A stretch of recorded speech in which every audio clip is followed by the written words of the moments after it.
Twitch has platform culture. Twitch has a better chat structure than every other platform.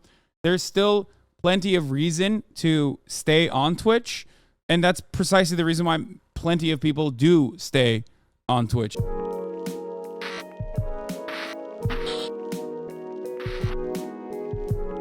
saying it. Twitch has backed away. Twitch has backed away from their early proposition on the silly ad shit that they were going to do. It was a very rough day for Twitch. They broke all 10 commandments with a single policy change. A policy change that would have single-handedly destroyed the platform by driving all of the streamers to other... March, Diablo is taking everything from me. Did you die? March, remember Japan. You know what I mean? Don't worry. We got something in the... We always got something else. Something to look forward to in the future. Yeah, it's going to be Austin, Will, and March. And my brother Marat will be there as well, actually. Yeah. We're doing a boys trip, baby. Fucking boys trip. Boys trip. Their platforms. With this new change, it would have basically been pulling a fire alarm in a crowded theater and have all of the streamers scrambling for the exit as soon as possible. Twitch, for some reason, decided to put sponsorships in their crosshair and start firing.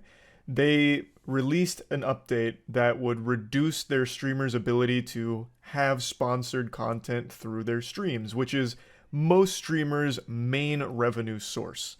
So if streamers could no longer comfortably or reliably have sponsorships on Twitch, they will all go elsewhere, and many of them were threatening to do so. It was the perfect, horrible idea, a fucking geostorm of stupidity to try and push out this policy change. It baffles me that this idea somehow made it out of the Twitch think tank and they really tried to push it through. It's like they were playing a game of Plague Inc. where you try and create the perfect disease to wipe out the world. They created the perfect disease to wipe out their own company. Twitch is like a panda that's constantly trying to hurt itself, and the community is the zookeepers doing their best to stop it. Like, hey, I'm waiting for the summer games to begin. This is stupid. You're hurting yourself. Stop. Please stop. You know, Twitch is like a fucking Mr. Meeseeks that's just determined to kill itself. Twitch seems determined to ruin their platform. I don't understand how. Maybe they've been infiltrated by like YouTube execs and they're just sabotaging it internally. I don't know. They're making the worst decisions imaginable. So it's been about 24 hours since that massively awful idea came to fruition and was published. And now today they've made a statement saying that they're getting rid of it entirely. Now they're scrambling in a panic, desperate to try and walk it back. So they posted this saying, yesterday we released new branded content guidelines that impacted your ability to work with sponsors to increase your income from streaming. These guidelines are bad for you and bad for Twitch, and we are removing them entirely. Yeah, the real guidelines that are bad for everybody is the top of the hour ad break, which comes at the top of every hour. We're moving on to the Summer Game Fest first, and then we'll get back to Twitch's stuff. Anyway, so...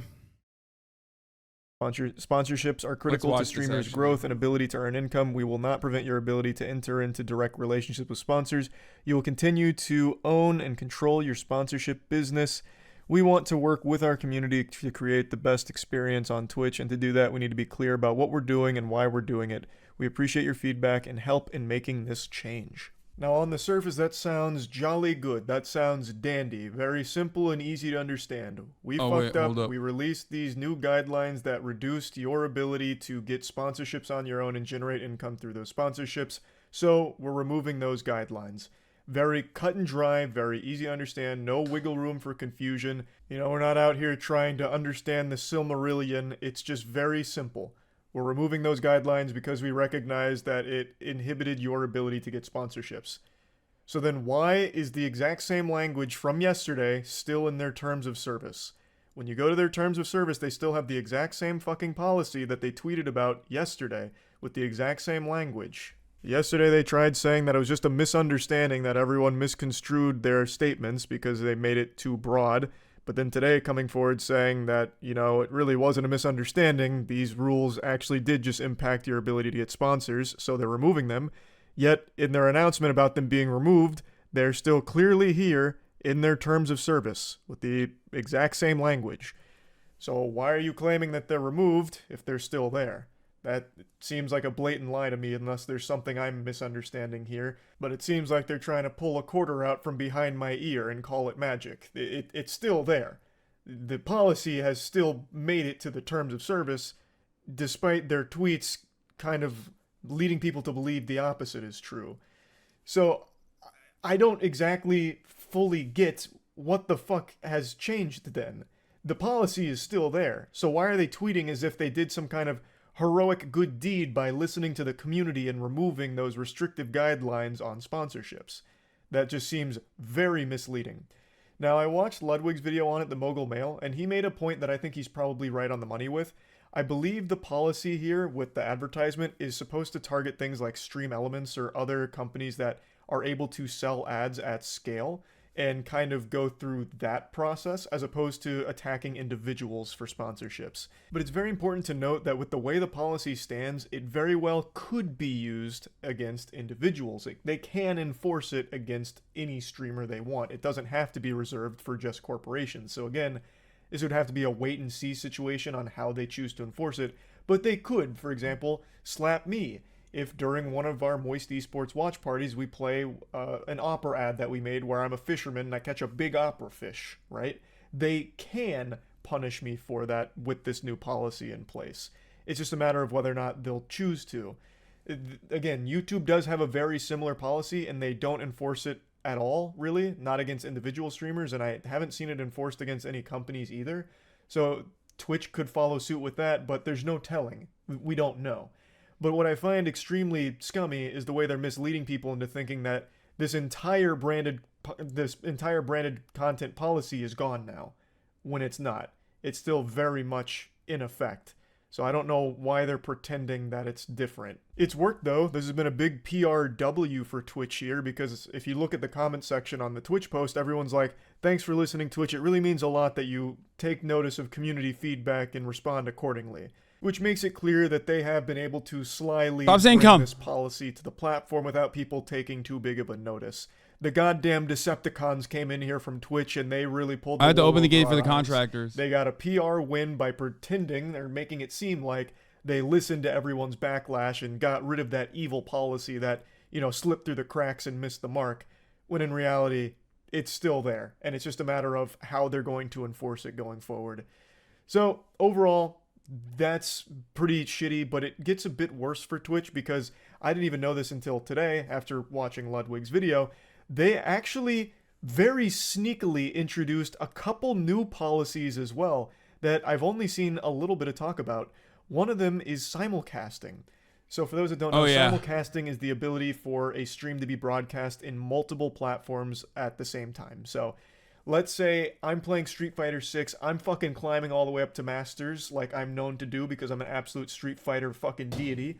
So I've got a banging stream popping off and I'm streaming it on Twitch, YouTube, TikTok, Instagram, Kick. I'm all over the place. Maybe the fucking New York City billboards. Like, I'm streaming this shit everywhere. That was allowed for a good chunk of time by Twitch's terms. However, you'd have to just relinquish your ability to... They also did that specifically so that, like, people would... They did that for two reasons. One, because they were like, we're the fucking number one anyway. Where else are you going to go? And two, they did that to, like, basically ease the servants. Got you? I don't even know what that's about. Okay. They basically did that because they recognized themselves as, like, having monopoly market share of live streaming. And two, they did that because they wanted to ease, like, the PR disaster that was, the 50-50 sub split. And for some weird reason, they just, like, turned around. For some reason, they turned around and just, like, flipped the script quietly, which is odd. To be a partner on Twitch. The most notable example of this is Ninja. Ninja has been streaming on every platform that has video streaming capabilities. For the record, I want everyone to understand, Twitch doesn't give a shit if you're multicasting to Instagram and TikTok. Twitch won't, for the time being, give a shit if you're multicasting, simulcasting to TikTok and Instagram. They just don't want you to multicast, simulcast. No, They're saying yes, they do, but it doesn't matter. They still don't. I promise you they don't. 100% they don't. Okay? They only care about YouTube. They even wrote it in the fucking fine print. They were like, oh, if it's a mobile service, then we don't really care. If it's a mobile first service, then we don't really care. They do care about YouTube, and they do care about Facebook and I guess Kick and other places. But I don't think that they care if it's TikTok or Instagram, because Twitch recognizes, at least smartly, that simulcasting on TikTok and simulcasting to Instagram could at least increase discoverability for people on Twitch. So they don't have an issue with that. I promise you they don't have an issue with that. Who simulcast mobile? Plenty of streamers do that, actually. They're just smaller streamers who are trying to grow their Twitch audience. That part is also, simulcasting has always been in the contract. That is true. When you were streaming on Facebook and Twitch way back in 2018, you brought it up that Twitch didn't literally allow it. I'm amazed Ninja just found out about this. No, Ninja knew about it as well. It's just that they switched it. They played a little game of switcheroo where they said, you can simulcast. It's fine. If you're not a fucking partnered streamer, you can simulcast to any platform you want. And then they literally switched it again, it seems. Okay? But having said that, I don't think Twitch cares about simulcasting to TikTok and simulcasting to Instagram. When I was simulcasting when I first started, I literally had a larger audience on Facebook. So I originally would go live on Facebook and then drive my traffic to Twitch.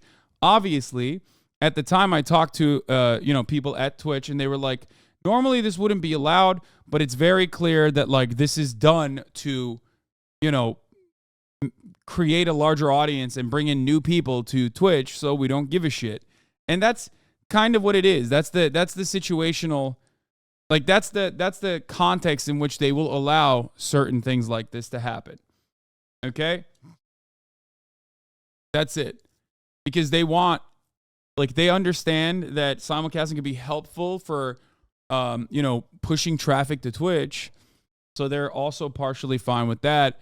But nowadays, if platforms are going to start allowing non-exclusive contracts, like Kick or like Rumble or even maybe YouTube down the line, obviously Twitch is going to say, fuck that.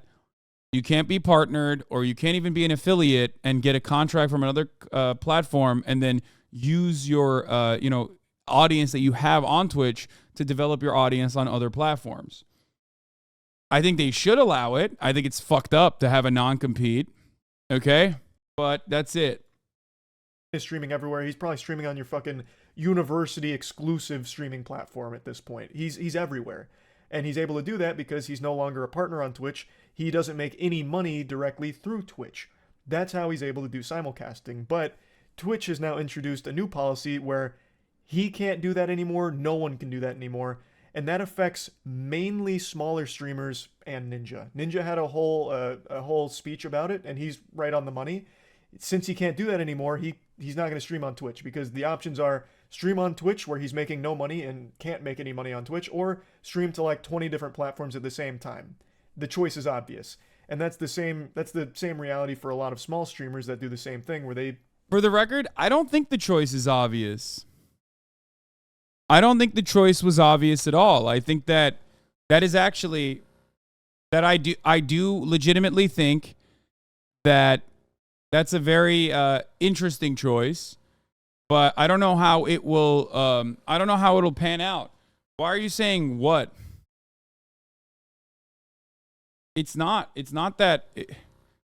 If you can generate more revenue, and if you can have a larger audience, if you can generate more revenue and have a larger audience on, if you can generate more, fuck, I can't even talk with this thing in my goddamn lodged into my fucking clavicles.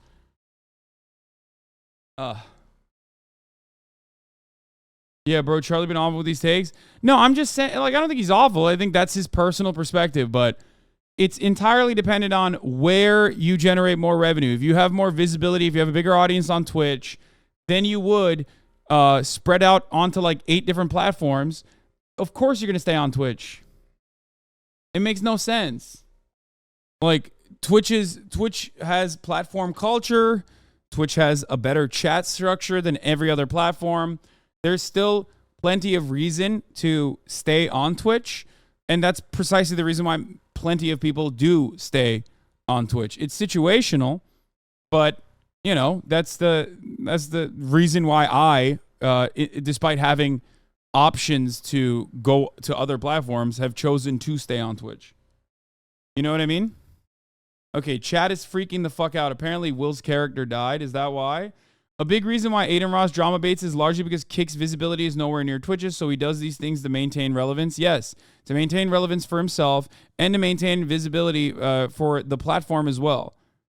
What are your thoughts on streamers starting their stream on Twitch for 10 minutes and then telling their viewers to watch the rest of the stream on Kick? I literally did that when I first started on Twitch. I did it on Facebook and then swapped it over to Twitch, which helps a little bit.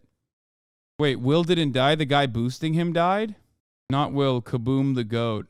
Okay, guys, there's 30,000 people in here, and I know for a motherfucking fact, not all 30,000 people in here, not even like 100 people in here watch both me and Will play Diablo. How the fuck is chat so lit up about this when this has 135 likes? I don't understand.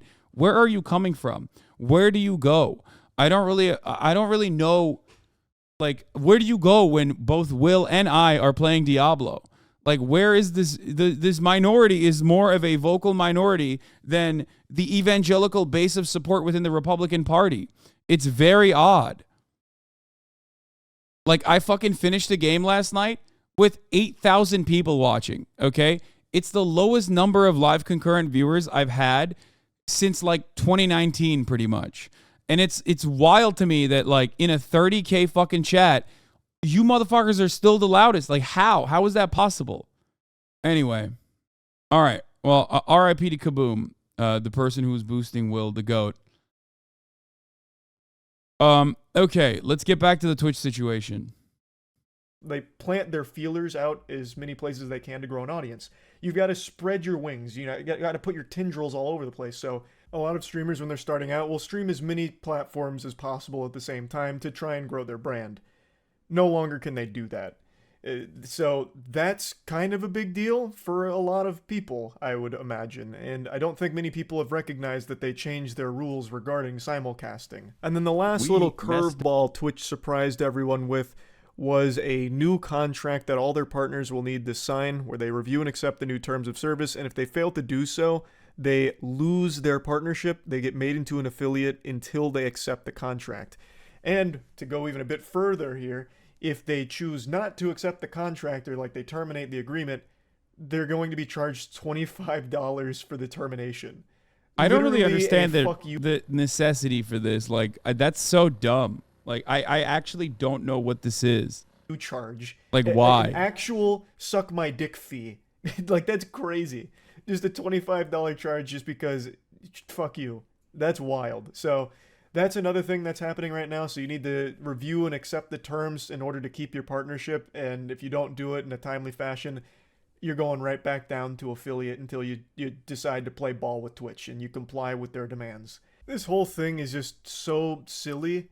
I don't understand why they're so fearful of... I'm just going to keep working under the assumption that it's things like stream elements. I don't know why they're so afraid of stream elements all of a sudden. I understand Twitch is extremely desperate for extra doubloons. Like, they're not making as many clams as they think they should be making on the site.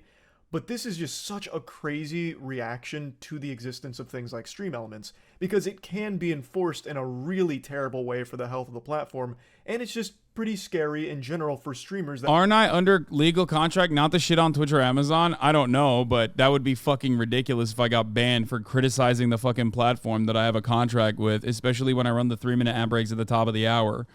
You know what I mean? I think these companies care about the money I generate for them, not necessarily what I'm saying, unless I'm like violating a terms of service thing that is like egregious. You know what I mean? If I'm like doing slurs, doing like slur power hour or something like that. So as long as I keep running those top of the hour ad breaks and filling that inventory and telling you that if you no longer want to see those ads, all you need to do is subscribe, which you can do for $5 or for free, or by getting gifted a sub. And here's the 3-minute ad break now. I'm serving it to you. You know, we're good.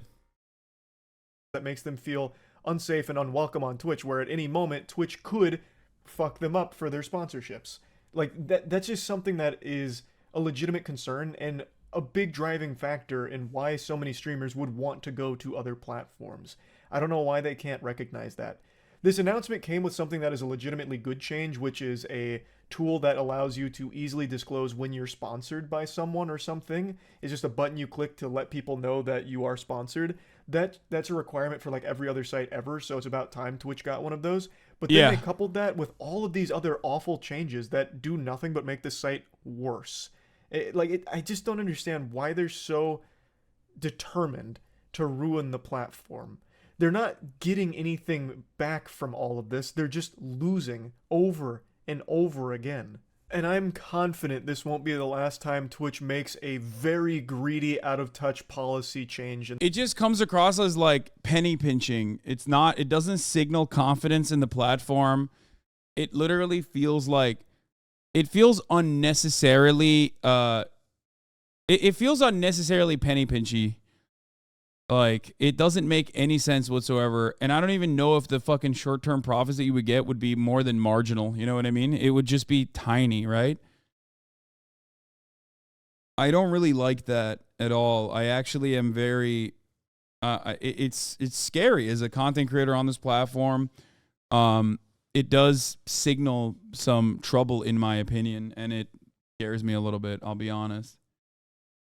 In the near future. I'm wagering within the next 6 months we see something equally as stupid and as greedy as this policy change that they... It feels like capitalism? Yes, but remember, capitalism is gives the allowance to Twitch to do these sorts of things. Whereas you can still exist under a capitalist organization of the economy and recognize that like these kinds of moves are, one, unnecessary, and two, signal insecurity within revenue streams, like existing revenue streams within the company. Like, they're shaking the couch to get as many pennies from under the couch cushions as possible. That they try and push to the platform and will receive huge backlash for, and subsequently backpedal on the following day. I already can foresee that in the future of Twitch. They don't know what they're doing. They're completely lost. They're misguided. They're mismanaged. And they don't know how to make money from the platform. So the way they keep coming back to is just taking money from their streamers. And without streamers, there is no Twitch. And with... My man said there is no value without labor, dude. Look at that. It's true. Do I personally, like, do these changes affect me? No, obviously not. Given the way that I've structured my... my mechanism for generating revenue. However, it does not instill confidence in me that Twitch is like going to maintain its viability as like the leader in the live streaming space, which is terrifying to think of. But having said that, regardless of my own personal benefit or my own personal, like how this impacts me personally, I of course am still hypercritical of this move, this decision, because it's a silly one. It's one that actually harms content creators who are the ones who are generating the value for Twitch. Assuming that you are going to be the prominent platform and therefore you can do everything you can get away with whatever the fuck you want to, is not a good place for Twitch to be at. Twitch continuing to do this, they'll start losing those streamers that they really desperately need, they rely on. So I really don't think Twitch will be a platform within the next 10 years, maybe even less, if they keep going in this direction. But yeah, I just want to talk about it a little bit. That's it. See ya. So he's tiptoeing around what some might call socialism. It's not even socialism. It's just like, I think it's a basic descriptor of capitalism. It's the correct understanding of how commodities are produced under capitalism. It has nothing to do with socialism at all.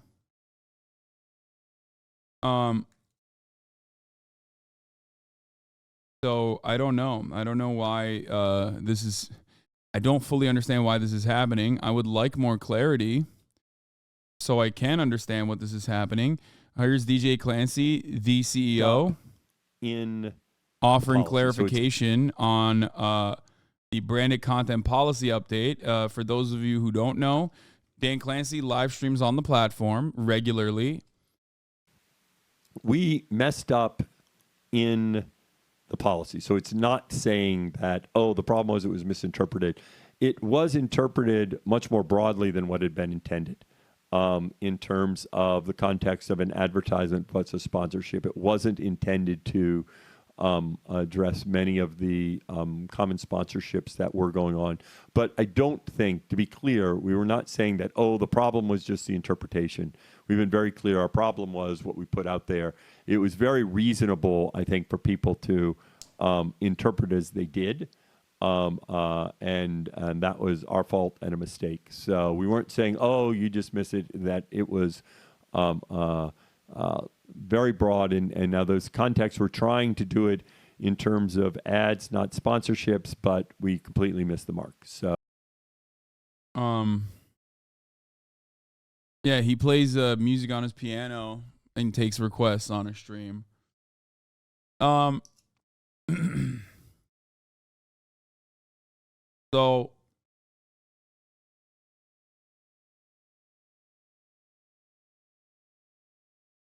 yes, this is the CEO of Twitch. I told you guys, he's a very interesting dude. He worked on Google products beforehand. He is I don't know. He's like a chill Silicon Valley guy. Worked on NASA, and he's very quirky. Like that's how I will describe it. Have you met him? Yes, many times.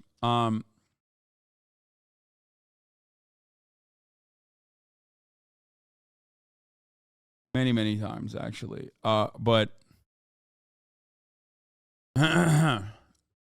sounds to me like he's playing it off as a miscommunication. I don't know if I buy that. I agree. I think that he's doing CEO shit, which is PR, like openly communicating, or like doing, you know, the most like PR friendly way of describing that they fucked up. You say eclectic? Yes, I would say he's a very interesting person.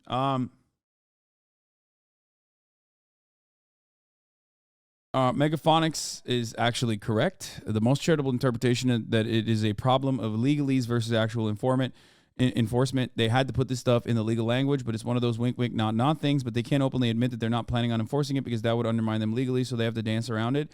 Yeah, except why do they put the graphics in there? That's what makes no sense.